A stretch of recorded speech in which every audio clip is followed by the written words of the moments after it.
পুজো দেওয়া হলো? হ্যাঁ, পুজো দেওয়া হলো। আমরা তো কত সকালে এসেছি, আমাদের পুজো দেওয়া হয়ে গেছে।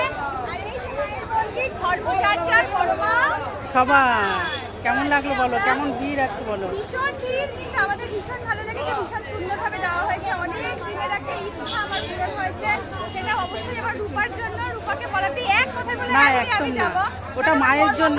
বড়মশাই বললো এখন হবে না আমার পক্ষে যাওয়া, কিন্তু আমার ভীষণ ইচ্ছে ছিল যে এই মায়ের এটা কোথায় হয়, মায়ের পুজোটা কোথায় হয় এটা দেখার আমার ভীষণ ইচ্ছে ছিল।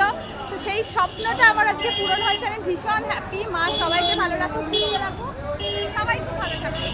আর তুমি তো আজকে দণ্ডি কাটলে, কেমন লাগলো দণ্ডি কেটে মায়ের কাছে? দণ্ডি কাটা তো নিজের মনের ব্যাপার। তো ওটা আমার কোনো মানসিক নয় যে আমি করবো বা এটার জন্য এটা হতে হবে বা এটা হতে হবে, এরকম কিছু না। আমার নিজের জাস্ট মনে হয়েছিল যে আমি দণ্ডি কাটবো, আমি কেটেছি, আমার ভালো। ভালো। চলো, আর টাটা।